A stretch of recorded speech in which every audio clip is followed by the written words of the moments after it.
I lost $165,000 in one day to save her life. You won't believe what happened next. I need to tell you about a number that ruled my life for 12 years. $165,000. Not millions. Not enough to retire on, or buy a yacht, or do whatever rich people do with their money. Just enough to finally feel like maybe, just maybe, I had done something right. That money sat in a certificate of deposit at First National Bank, collecting interest at a rate that would make today's investors laugh. But back when Sarah and I opened it, that CD felt like planting a flag on our future.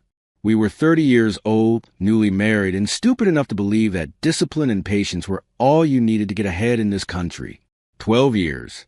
Do you know what you give up in 12 years? We gave up Hawaii.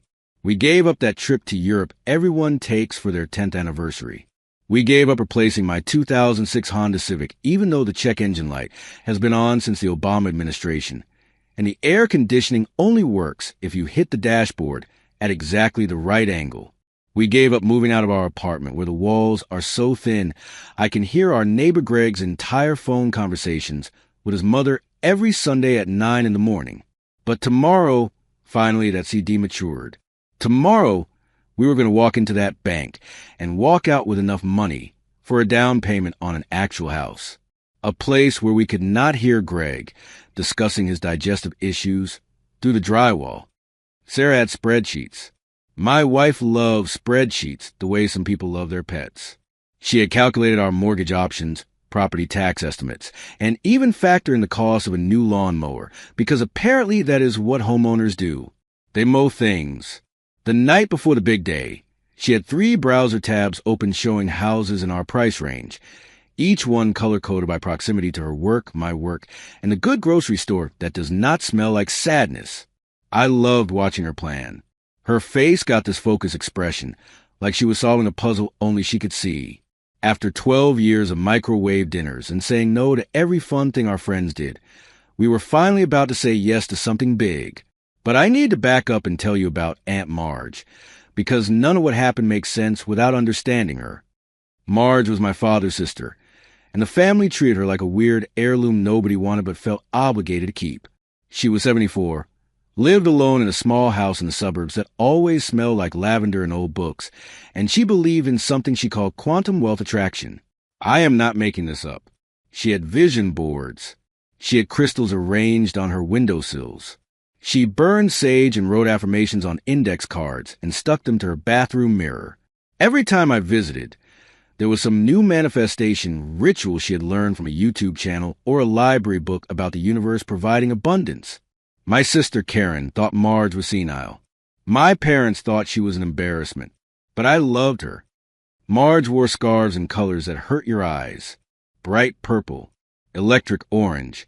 Once she showed up to Christmas dinner in a turquoise wrap that looked like a parrot had exploded. She did not care what anyone thought. While my father lectured about fiscal responsibility and Karen bragged about her leased BMW, Marge would sit there with a little smile, sipping her tea, completely unbothered. She lived on Social Security and a tiny pension from 40 years working as a librarian. Her house was paid off but falling apart. The porch sagged. The roof leaked. The kitchen cabinets were from 1975. But she refused every offer of financial help from the family. And believe me, those offers came with strings attached. My mother liked to say that if Marge had been smarter with money, she would not be living like a bohemian in her 70s. My father said poverty was a choice. Karen said Marge was a cautionary tale about what happens when you do not invest properly. I just thought she was the only one in the family who seemed genuinely happy. 3 years ago, Marge asked me to come over for tea. This was unusual because Marge usually just showed up unannounced with homemade cookies that tasted like cardboard and good intentions. But this time she wanted me to come to her house, and she wanted me to come alone. I remember sitting in her kitchen with the afternoon light coming through those dusty windows, surrounded by her weird collection of ceramic cats and dream catchers. She slid a manila folder across the table. It was labeled Medical Power of Attorney in her careful librarian handwriting. She told me she had been thinking about getting older and what would happen if something went wrong. She said she trusted me to make decisions for her medical care if she ever could not make them herself. She said I was the only one in the family who actually listened when she talked instead of just waiting for her to die so they could argue over her stuff. That last part stung because it was true. I asked her why she did not choose my parents or Karen. Marge got this look on her face, tired and knowing. She told me that 3 weeks earlier, Karen had come to visit and spent 2 hours trying to convince her to sell the house and move into a retirement community. Not because Karen was worried about Marge's safety, because Karen had already looked up the property value and calculated her inheritance share. Marge said she knew my parents were the same way, waiting, calculating, treating her like an asset that had not yet liquidated. But me, she said, I visited because I wanted to. I listened to her stories about library patrons and her manifestation journeys and her theories about cosmic abundance. I did not check my watch. I did not change the subject to something more practical. I just let her be herself. She looked me right in the eyes and told me that if she ever lost her mind, she wanted me making the calls, not the vultures, not the people who measured her worth in real estate equity. Me, I signed the papers. I made jokes about how she was going to outlive us all out of sheer stubbornness. I threw the folder in my glove compartment and honestly forgot about it. That was 3 years ago. Last Sunday, my parents hosted a barbecue. This is a tradition they have maintained for 30 years. Every first Sunday of the month from May through September, weather permitting. It is less about family bonding and more about my father showing off his expensive grill and my mother showing off her expensive patio furniture. Marge showed up wearing a sunshine yellow scarf and a dress covered in flowers. She brought a Jell-O salad that nobody ate. Karen was already there with her husband, Brad, who works in medical device sales and will tell you about it within 90 seconds of meeting you.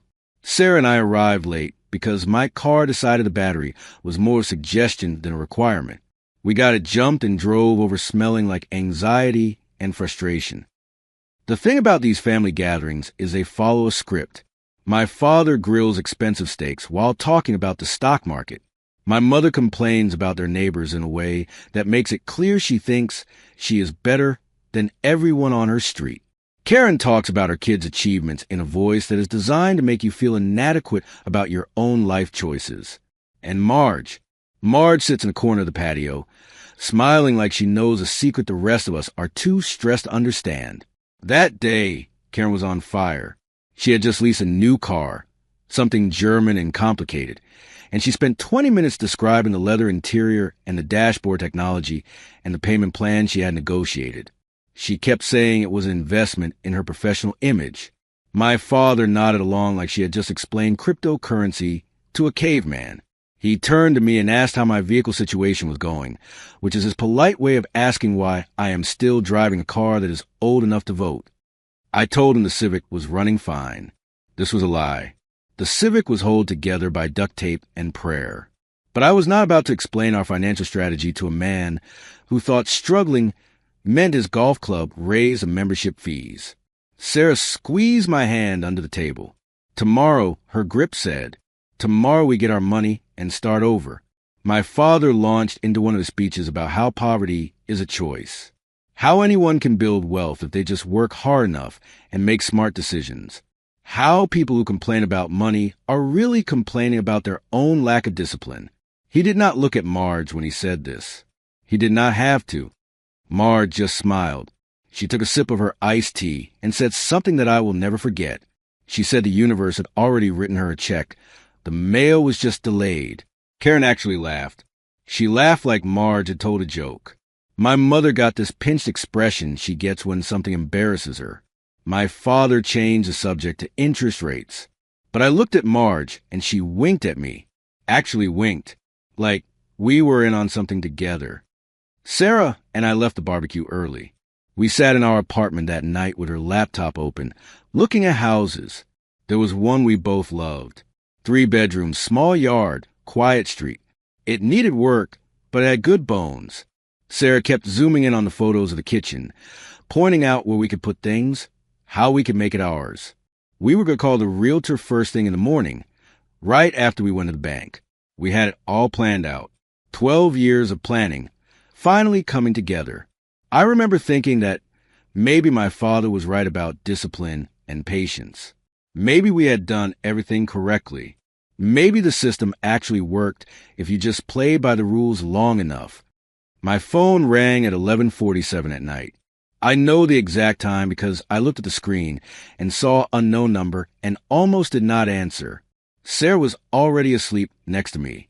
The apartment was quiet except for the sound of Greg's television through the wall. I answered. The voice on the other end was professional and calm in that way that immediately tells you something is very wrong. She identified herself as calling from County General Hospital. She asked if I was Mark and if I knew a Marge. My stomach dropped into my shoes. The nurse told me Marge had been brought in by ambulance. A neighbor had found her collapsed on her front porch. She was stable now, but they needed family members to come in right away. I woke Sarah up. I do not remember getting dressed or grabbing my keys or starting the car. I just remember Sarah sitting next to me in the passenger seat, her hand on my leg, as I drove 15 miles over the speed limit toward the hospital. The emergency room at County General at midnight is its own special kind of hell. Fluorescent lights that make everyone look sick. The smell of disinfectant trying to cover up something worse. People in various states of crisis, sitting in plastic chairs, waiting. We ran to the front desk. I gave them Marge's name. The woman at the desk had the dead eyes of someone who had worked too many double shifts. She typed slowly, checked her screen, and told us to wait. But I did not wait. I saw them down the hallway. My parents. My father in his weekend casual clothes that probably cost more than my monthly rent. My mother with her arms crossed. And both of them arguing with a man in a white coat who looked like he wanted to be literally anywhere else. A nurse appeared next to us. Young, tired, with a badge that said her name was Jessica. She looked at me and Sarah standing there and asked a question that I would later realize changed everything. She asked who the family was. I started to answer. I started to explain that Marge was my aunt, and these were my parents, and we were all family. We were all here for her. But then I saw my father's face. He was not worried. He was not scared or sad, or any of the things you're supposed to be when someone you love is in the emergency room. He looked annoyed. My mother saw us approaching. Her expression shifted from irritation to something like relief, but not the good kind. The kind that said, finally, someone else can deal with this. I walked toward them with Sarah right behind me. The doctor they had been arguing with looked up. My father started to say something, and I realized that the manila folder in my glove compartment, the one I had forgotten about for 3 years, was about to become the most important document of my life. But I did not know that yet. Right then, all I knew was that Marge was somewhere behind those doors, and my family was out here arguing about something, and nothing about this felt right. The nurse named Jessica touched my arm.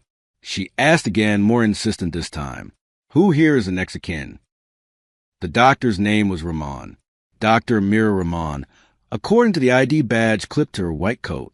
She looked like she had been awake for about 72 hours straight. Her eyes had that hollow quality you see in people who watch too many humans die and not enough of them live. She pulled us into a consultation room that smelled like industrial cleaner and desperation. Those rooms are always the same. Beige walls, a box of tissues on the table that has seen too much use, a diagram of the human body that somehow makes everything look both simple and terrifying. My parents sat on one side, Karen and Brad on the other. Sarah and I stood by the door because there were not enough chairs, and I did not want to sit anyway. My legs felt like they needed to move, or I would explode. Dr. Rahman explained that Marge had been stabilized. That word, stabilized, it sounds good until you realize it just means they stopped you from dying in the next 10 minutes. It does not mean you are fixed. It means you are in a holding pattern between living and not living, waiting for someone to decide which direction you are headed. She had suffered what they call an acute cardiac event. Her aortic valve had basically given up. At 74, with her medical history, this was not exactly shocking news to the medical team. Hearts were out. Valves fail. This is what happens when you use something for 3/4 of a century. The standard protocol was clear. They had stabilized her under EMTALA, the federal law that requires emergency rooms to treat anyone who shows up dying, regardless of ability to pay. But now she was stable, and stable meant decisions had to be made. For someone Marge's age on Medicare, the recommended course of treatment was medical management. That is what Dr. Amon called it, medical management. Like Marge was a portfolio that needed adjusting instead of a human being who made Jell-O salads and believed in cosmic abundance. Medical management meant medications to reduce the strain on her heart. It meant palliative care.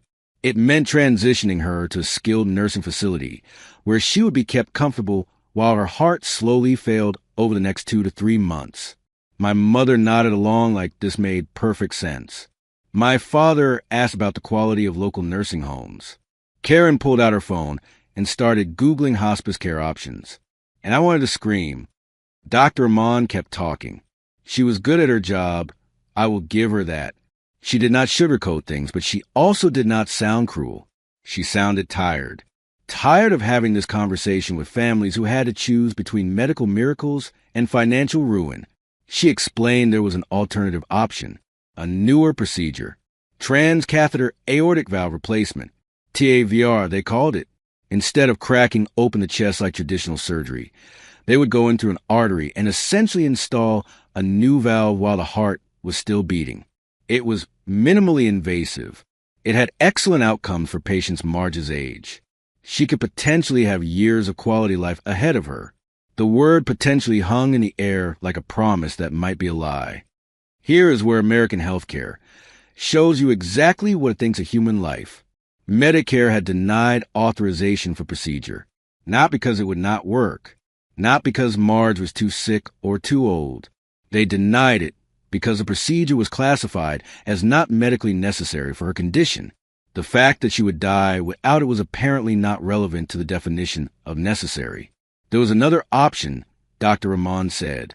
Her voice got quieter. We could pay out of pocket. Private pay. The hospital required $150,000 up front before they would schedule the procedure. That did not include the post-op care, the rehabilitation, the follow-up appointments, or any complications. $150,000. That number sat in my chest like a stone. My father spoke first. He asked if the nursing home option was really that bad. He said Marge had lived a full life. He said at her age, maybe it was better to let nature take its course. He actually said that. Let nature take its course. Like watching someone suffocate slowly over 3 months was somehow more natural than fixing the problem. Karen jumped in. She said hospice care was free. She said it was designed for situations exactly like this. She said making Marge comfortable in her final months was a compassionate choice. She kept using the word compassionate, like she was trying to convince herself. Brad, who nobody asked, said that $150,000 was not a reasonable expense for someone in their 70s. He said it was not a sound financial decision. He said insurance companies deny claims for a reason. My mother just looked at me with this expression that said, please do not make this harder than it already is. Dr. Amon watched this conversation like she had seen it 1,000 times before. She probably had. This was not a medical consultation anymore. This was a family deciding what a life was worth in dollars and whether they wanted to pay it. Sarah's hand found mine. Her fingers were cold. I looked at Dr. Amon and asked how long we had to decide. She said they would need an answer by morning. They could keep Marge in the ICU until then. But after that, they would need to move her to make room for other patients, either to a surgical prep room or to a transport van heading to whatever facility we chose. Karen stood up. She said we should all sleep on it, but that the responsible choice was obvious. She said Marge would not want us to bankrupt ourselves. She said there was no point in throwing money at a problem we could not fix permanently, because eventually something else would go wrong. She looked right at me when she said that, like she knew, like she had already done the math. I asked if I could see Marge. Dr. Amon looked relieved to leave the room. She led me down a hallway that smelled like antibacterial everything in fear. The ICU was a maze of beeping machines and people in various states of falling apart. Marge was in a corner bay. She had tubes coming out her arms and a clip on her finger measuring her oxygen and a monitor showing her heart rhythm doing its irregular dance. Her skin looked gray under the fluorescent lights. Her eyes were closed, but she was breathing. Her chest went up and down. Steady, stubborn. I stood there watching her breathe and thought about the manila folder in my glove compartment. Sarah appeared next to me. She did not say anything. She just stood there with her hand in mine. Both of us watching this woman who wore ridiculous scarves and believed in quantum manifestation and had loved me without expecting anything back. My father found us. He put his hand on my shoulder in that way that is supposed to be comforting but feels like pressure. He told me I needed to be realistic. He told me that $150,000 was our entire future. He told me Marge had lived a good life and that sometimes you had to make hard choices. I asked him how much his life was worth. He did not answer. Karen cornered me in the hallway, while Sarah went to get coffee from a vending machine that probably dispensed liquid regret. Karen used her I am being reasonable voice, the one she uses on her kids when she wants them to comply without questioning. She told me not to be an idiot. She told me Marge would die eventually anyway, and this was just postponing the inevitable. She told me to think about my future, my marriage, my chance at finally having something. She told me that hospice was not giving up. It was being realistic. She told me that if I spent that money, I would regret it for the rest of my life. She told me this was natural selection, and I needed to accept it. Natural selection. Like we were animals, and this was a wilderness, and the weak were supposed to die, so the strong could have more resources. I went back to the ICU. I sat in a chair next to Marge's bed. The machines beeped. The monitors tracked numbers I did not understand. A nurse came in and checked her vitals and gave me a sad smile that said she had seen this episode before and knew how it ended. I pulled out my phone. I opened my photos. I scrolled back 3 years until I found it. The picture of the medical power of attorney. I had photographed it that day in Marge's kitchen, mostly as a way to remember where I put the physical document. Now I stared at it on my screen. Her signature in careful cursive.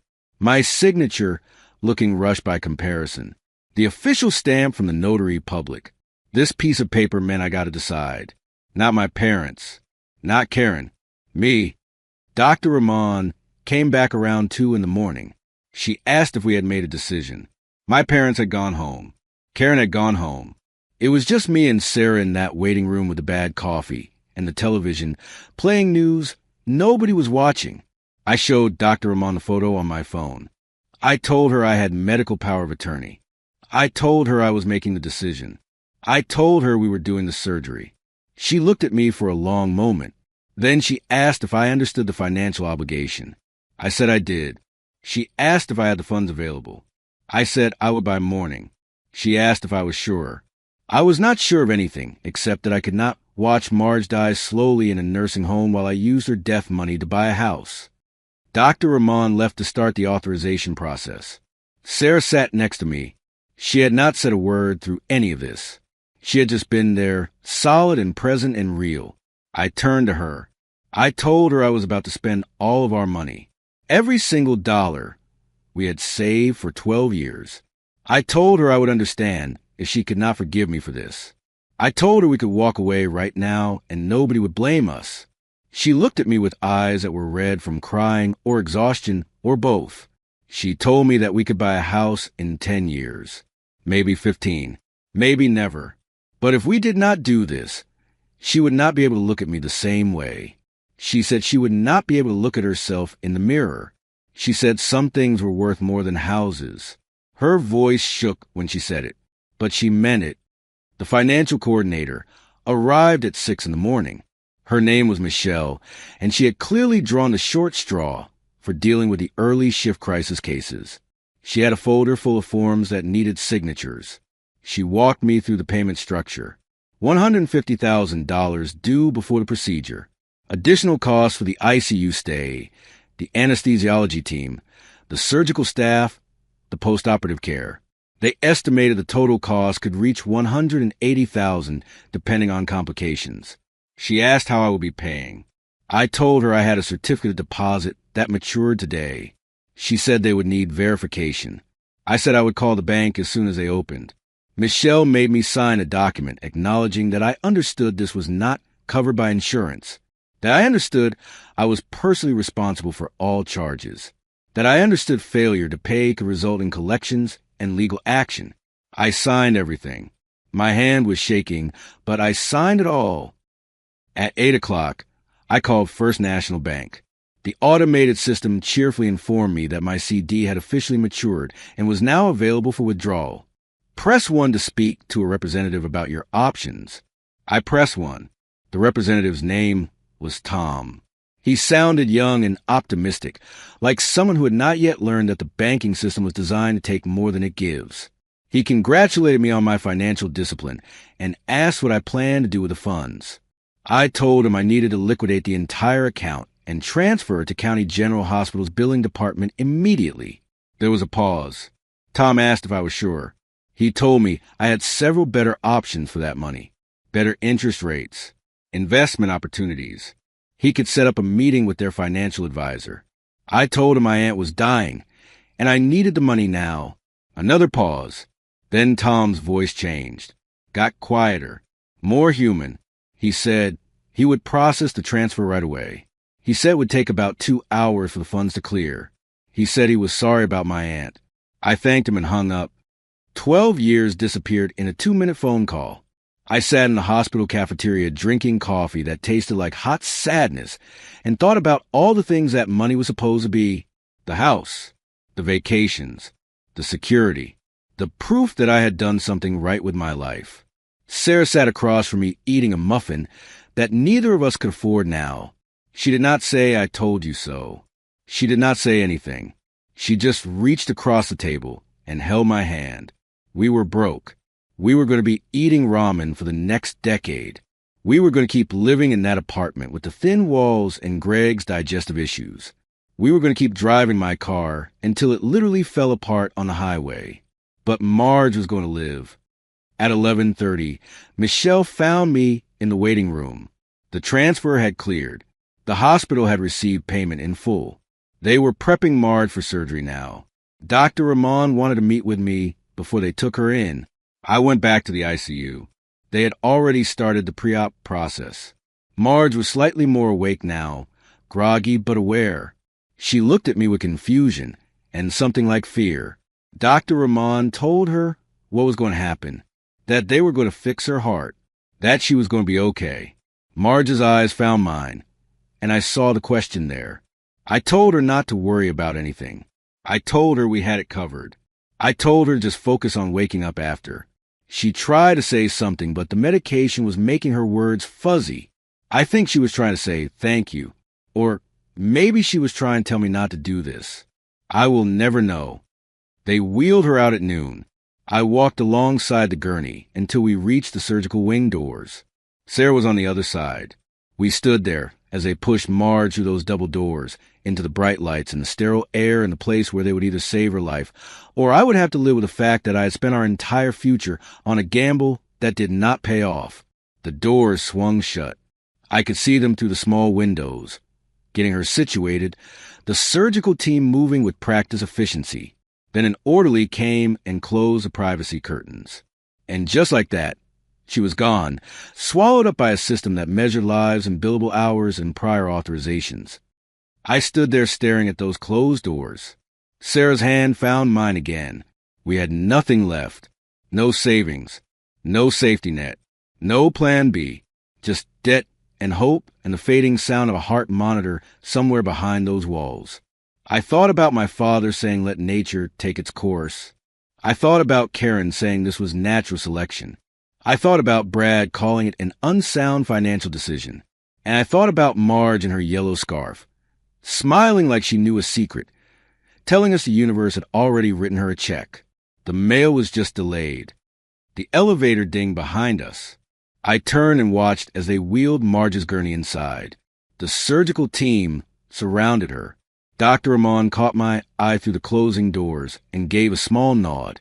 Then the elevator doors slid shut, and she was gone, ascending toward whatever came next. I stood there in the hallway with my wife and my empty bank account, and the crushing weight of a choice I could not take back. The doors closed, and all I could do was wait. 6 weeks after the surgery, our apartment smelled like cheap pasta and medical supplies. Marge was sleeping in what used to be our home office, which was really just a corner of the living room where we had optimistically set up a desk that neither of us use anymore because we were too tired to have hobbies. The recovery was going better than anyone expected. Dr. Rahman had said Marge might need months of rehabilitation, but my aunt was apparently too stubborn to follow a normal healing timeline. She was walking without assistance by week 4.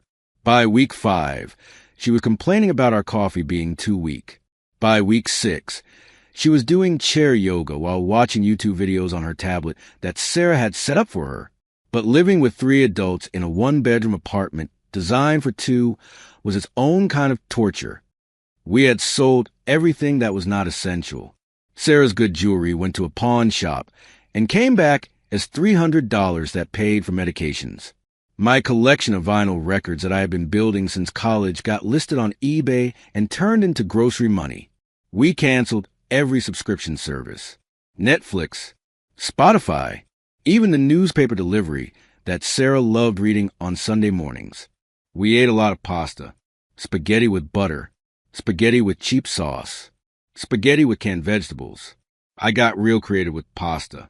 I became a pasta artist, a pasta architect, a pasta philosopher contemplating the meaning of carbohydrates. Sarah started mending our clothes instead of replacing them. I watched her one night, sitting under the lamp with a needle and thread, carefully stitching a hole in her favorite jeans. She used to just buy new ones. Now she was doing repairs like our grandparents did during the Depression. We told Marge that insurance had covered everything. We told her Medicare came through in the end. We told her not to worry about the bills because everything was handled. We lied to her every single day with smiles on our faces while we calculated whether we could afford both laundry detergent and toilet paper in the same week. I think she knew. I think she knew from day one. But she played along because calling us out would have made it worse. Marge recovered with a speed that seemed almost supernatural. Every follow-up appointment, Dr. Rahman looked surprised. The surgical site healed perfectly. Her heart function improved beyond expectations. Her energy levels came back. It was like installing that new valve had reset her entire system. But she noticed things. Of course she noticed things. She noticed when the cable got shut off and we told her we were trying a digital detox. She noticed when I started walking to work instead of driving, and we said it was for exercise. She noticed when Sarah started bringing home leftovers from her office potlucks that definitely did not exist. One evening, about 7 weeks post-op, I came home from work to find Marge sitting at our tiny kitchen table with papers spread out in front of her. Hospital bills, EOB statements, financial documents that we had tried to hide in a drawer, but clearly had not hidden well enough. She looked up at me with tears in her eyes. Actual tears. I had never seen Marge cry. Not at funerals. Not at sad movies. Not ever. She told me she knew we were lying. She said she had seen the bills. She said she had been watching us eat pasta for 6 weeks straight while telling her we just really loved Italian food. She said she knew we had given up everything for her. She asked me directly, did we spend all of it, every dollar we had saved? I could not lie to her anymore. Not while she was sitting there with tears running down her face and my financial ruin spread out on the table in front of her. So I told her the truth. I told her about the $150,000. I told her about liquidating the CD. I told her about the house we would never buy. She cried harder. She put her face in her hands and sobbed in a way that made my chest hurt. She kept saying she was sorry, over and over. Sorry, sorry, sorry. Sarah came home and found us like that. Marge crying. Me sitting there feeling like I had somehow failed even though I had done the right thing. Sarah did not ask what happened. She just went to Marge and hugged her and told her it was okay, that we would figure it out, that what mattered was she was alive. After Marge finally stopped crying, she got this look on her face. Determined, focused, the same look she probably had when she organized library books by some system only she understood. She told me she needed me to do something for her. She needed me to go to her house. Her empty house that we had been meaning to deal with but kept putting off because we were too exhausted from everything else. She gave me very specific instructions. Go to her bedroom. Open the closet. On the top shelf, behind some old shoe boxes, there was a blue and white tin that used to hold Danish butter cookies. She needed me to bring it to her. I drove to Marge's house on a Thursday afternoon, using gas money I really should not have been spending. The house had been sitting empty for almost 2 months. The neighbor had been checking on it, keeping the mail from piling up, but otherwise it was just sitting there like a time capsule of a life interrupted. The key stuck in the lock. It always did. Inside, the air smelled stale and dusty. The lavender scent that usually filled the place had faded. Everything looked exactly the way Marge had left it the night her heart decided to quit. A mug on the kitchen counter. A book face down on the coffee table. Reading glasses on the side table. I felt like an intruder in a museum dedicated to my aunt's life. Her bedroom was exactly where it had always been. The closet was packed with clothes in colors that should not exist in nature.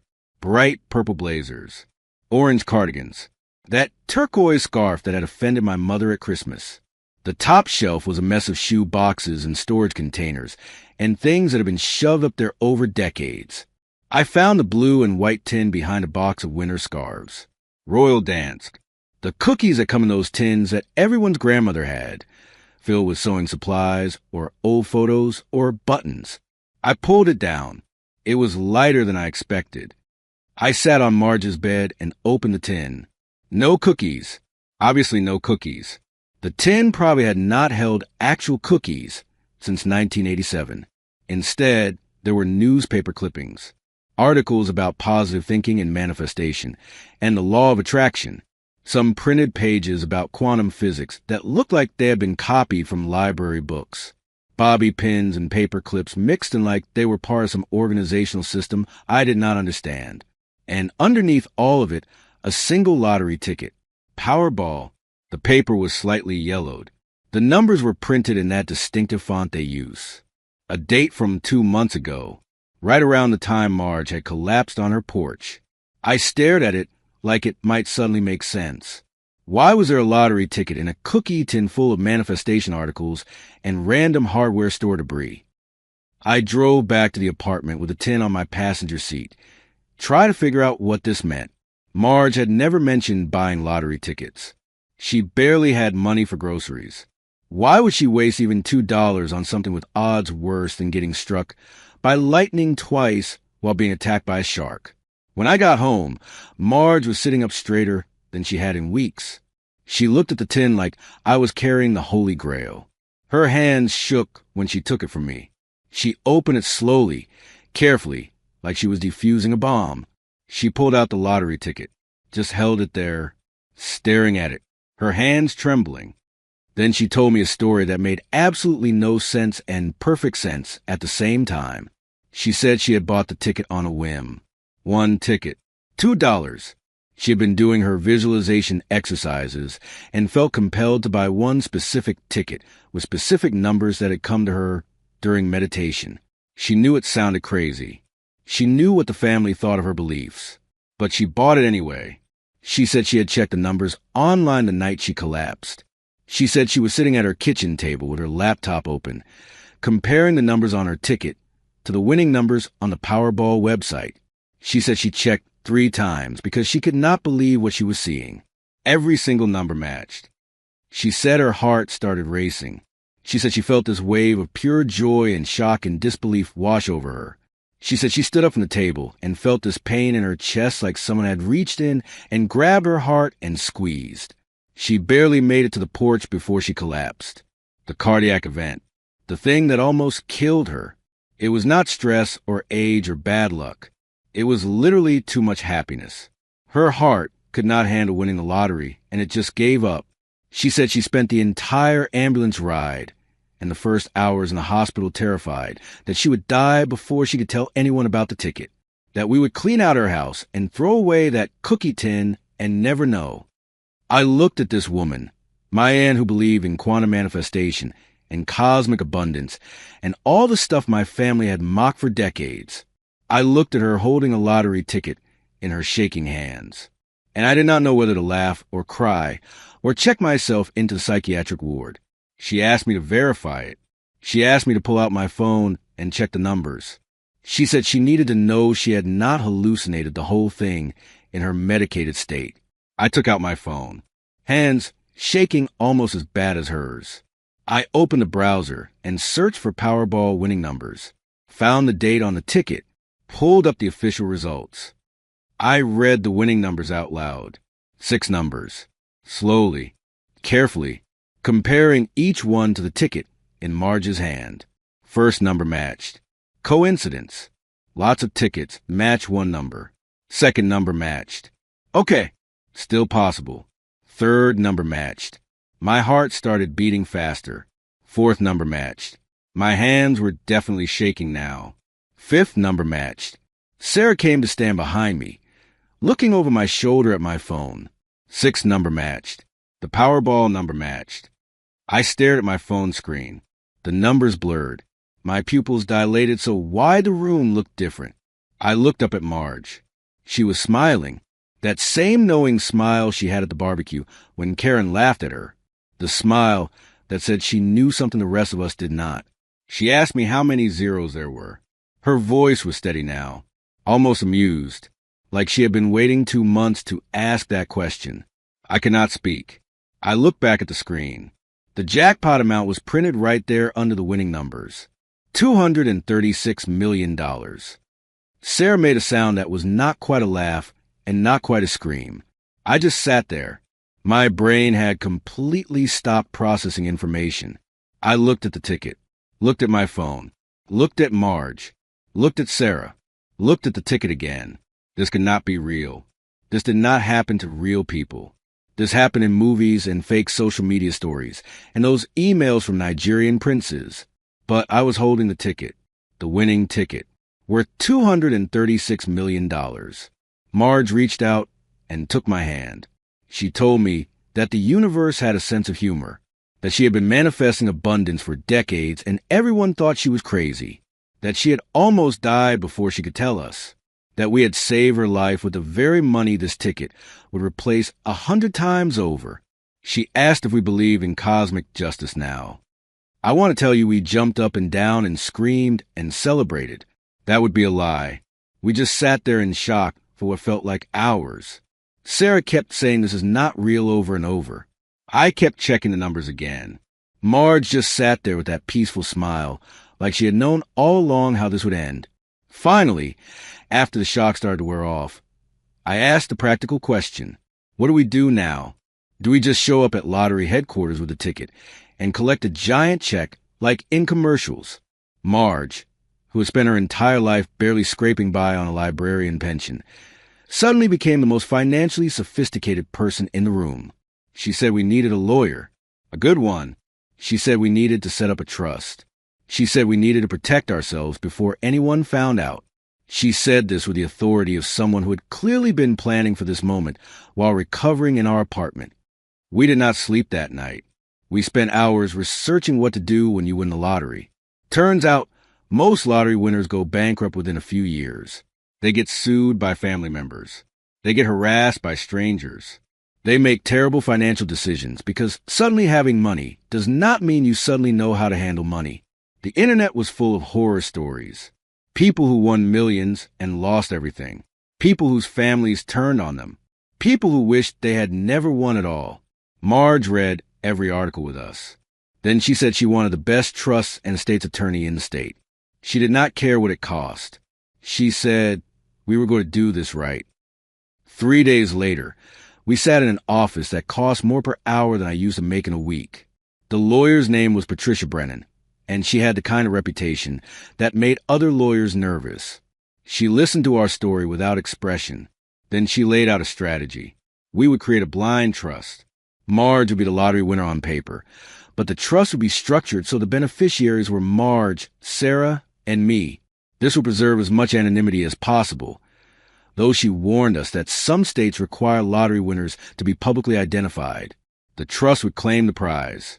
We would take the cash option, which was approximately $115 million after federal taxes. The trust would manage the assets. We would receive distributions that kept us comfortable but not stupid. Patricia said the setup would cost $60,000. I almost laughed. 2 months ago, $60,000 would have destroyed us. Now it was a rounding error. We signed papers. So many papers. Patricia filed documents. She coordinated with the Lottery Commission. She set up accounts and structures and legal protections that I barely understood. The whole process took 2 weeks. During those 2 weeks, we told no one, not my parents, not Karen, not even Greg next door, who definitely would have overheard the celebrations through our thin walls. Then the money hit the trust account. $115 million. Real. Verified. Ours. I checked the balance 3 times a day for the first week. The number never changed. It just sat there, being impossible, being real. We still lived in our apartment. We still ate pasta, though now by choice rather than necessity. Sarah said we should wait before making big changes, that we needed time to process everything without the pressure of people knowing. But word started to leak out anyway. A reporter somehow found out where the winning ticket had been sold. Marge's small suburb made local news. Neighbors started speculating about who might have won. Someone must have seen us meeting with lawyers. Someone must have noticed something. 2 weeks after we claimed the prize, my parents and Karen showed up at our door. They did not call first. They did not bring flowers or wine or any of the things people bring when they visit family. They brought a lawyer. My father did not bother with small talk. He said they had heard rumors. He said they knew about the lottery ticket. He said they were concerned about Marge's mental capacity to handle such a large financial windfall given her recent medical issues. Karen's lawyer, a weasel-faced man in an expensive suit, explained that they were filing for conservatorship. He said that someone who had just undergone major cardiac surgery and had a history of making questionable financial decisions clearly needed family oversight to protect her interests. He actually said protect her interests, like they gave a single damn about Marge's interests when they were ready to dump her in hospice 2 months ago. My mother added that of course they would make sure Marge was taken care of, that she would have the best care money could buy, that they just wanted to make sure she was safe. She said this while literally filing paperwork to take control of Marge's assets. I started to lose my temper. Sarah grabbed my arm. But before I could say anything, Marge appeared from the bedroom. She was wearing one of her ridiculous scarves, bright purple with gold threads. She looked like royalty. She walked to our small dining table where my family had spread out their legal documents like they were planning a hostile takeover. She did not say a word. She just pulled out a manila envelope from the large purse she was carrying and placed it on the table. Inside was a psychological evaluation, fresh, dated 3 days ago, from one of the top psychiatric assessment facilities in the state. It stated in clinical, professional language that Marge was a completely sound mind, excellent cognitive function for her age, no signs of dementia, diminished capacity, or impaired judgment, fully capable of making her own financial and medical decisions. Patricia Brennan had insisted we get it done the day the trust was finalized, just in case. Just in case the family came circling like vultures when they smelled money. Karen's lawyer looked at the report. His expression went from confident to concerned to defeated in about 30 seconds. My father started to argue, started to say that Marge was clearly being manipulated by us, that she was not thinking clearly, that family should handle family matters. Marge held up one hand. She told them to be quiet. Her voice was not loud, but it had this steel in it I had never heard before. She said she had something to say, and they were going to listen.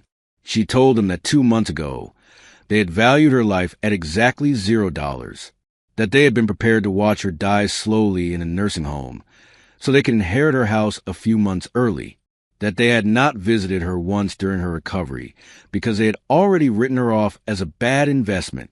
She said she had been listening to them talk about her like a burden for decades, like she was an embarrassment, like her beliefs and her life choices were some kind of failure that reflected badly on them. She said that when she was dying, the only people who showed up were me and Sarah. The only people willing to sacrifice anything were me and Sarah. And now that she had money, suddenly she needed their protection and oversight. Then she made them an offer. She said she would pay off all of their debts. Every single one. My father's second mortgage, Karen's credit cards, their car payments, medical bills, everything. She would write checks that day and clear their slates completely. But there was a condition, one condition that was non-negotiable. They would sign legal documents waiving any and all claims to her money, her property, her medical decisions, or her attention for the rest of her life. A complete release. No inheritance rights. No contest clauses. A restraining order if they violated the terms. They would take the money and leave her alone forever. My mother looked at my father. Karen looked at her husband. The lawyer looked at his clients like he knew this was good court and he was already losing. They tried to negotiate. Of course they tried. My father said that was too harsh. That family should not be treated like strangers. Karen said Marge was being manipulated by grief and trauma, that she did not really want to cut off her own family. Marge asked them how much they thought they would get from her estate if she died tomorrow.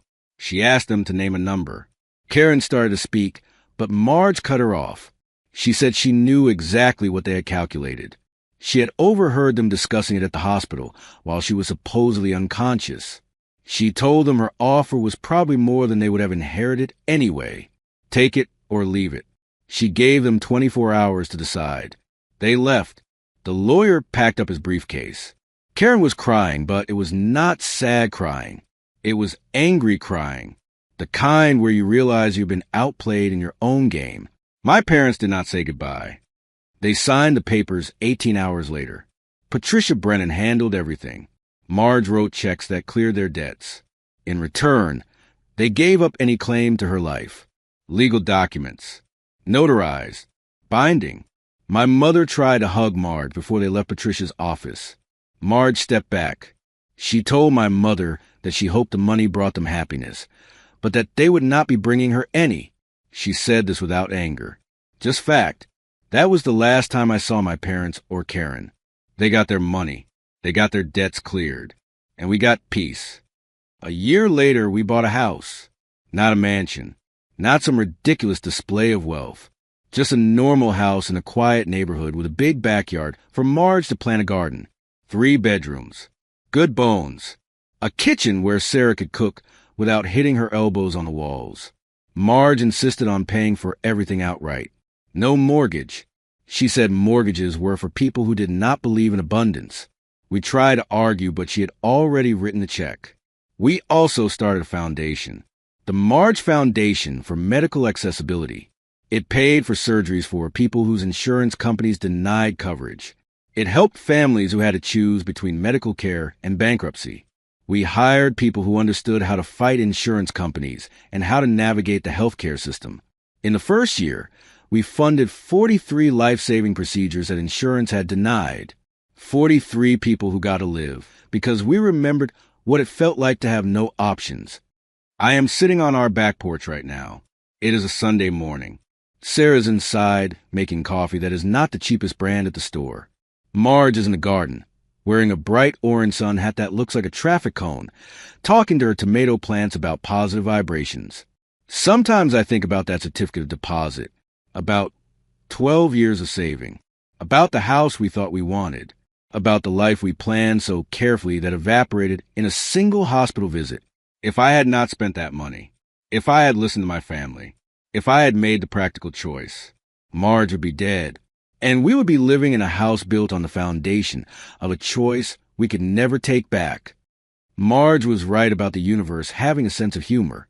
She spent decades believing in cosmic abundance, while living on almost nothing.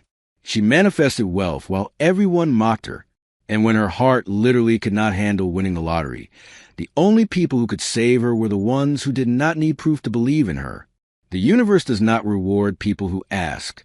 It rewards people who give. It rewards people who make impossible choices because they're the right choices, even when the math does not work out. We gave everything we had, and we got everything back, plus interest, plus a garden full of tomatoes that Marge swears grow better when you play them classical music. Sarah brings me coffee. Real coffee. Good coffee. She sits next to me and we watch Marge talking to vegetables like they are her therapists. Greg is not our neighbor anymore. We do not have thin walls. We do not have a check engine light that has been on for years. But I still drive that Honda Civic sometimes. It is in the garage, fully repaired, check engine light finally off. I keep it because it reminds me that the best things in life come from the moments when you give up everything practical for something impossible. Marge looks up from her garden and waves. She is wearing that purple scarf again. The one she wore to the hospital. The one she wore when she beat my family at their own game. She smiles like she knows a secret. And maybe she does. Maybe she always did. The universe already wrote the check. The mail was just delayed.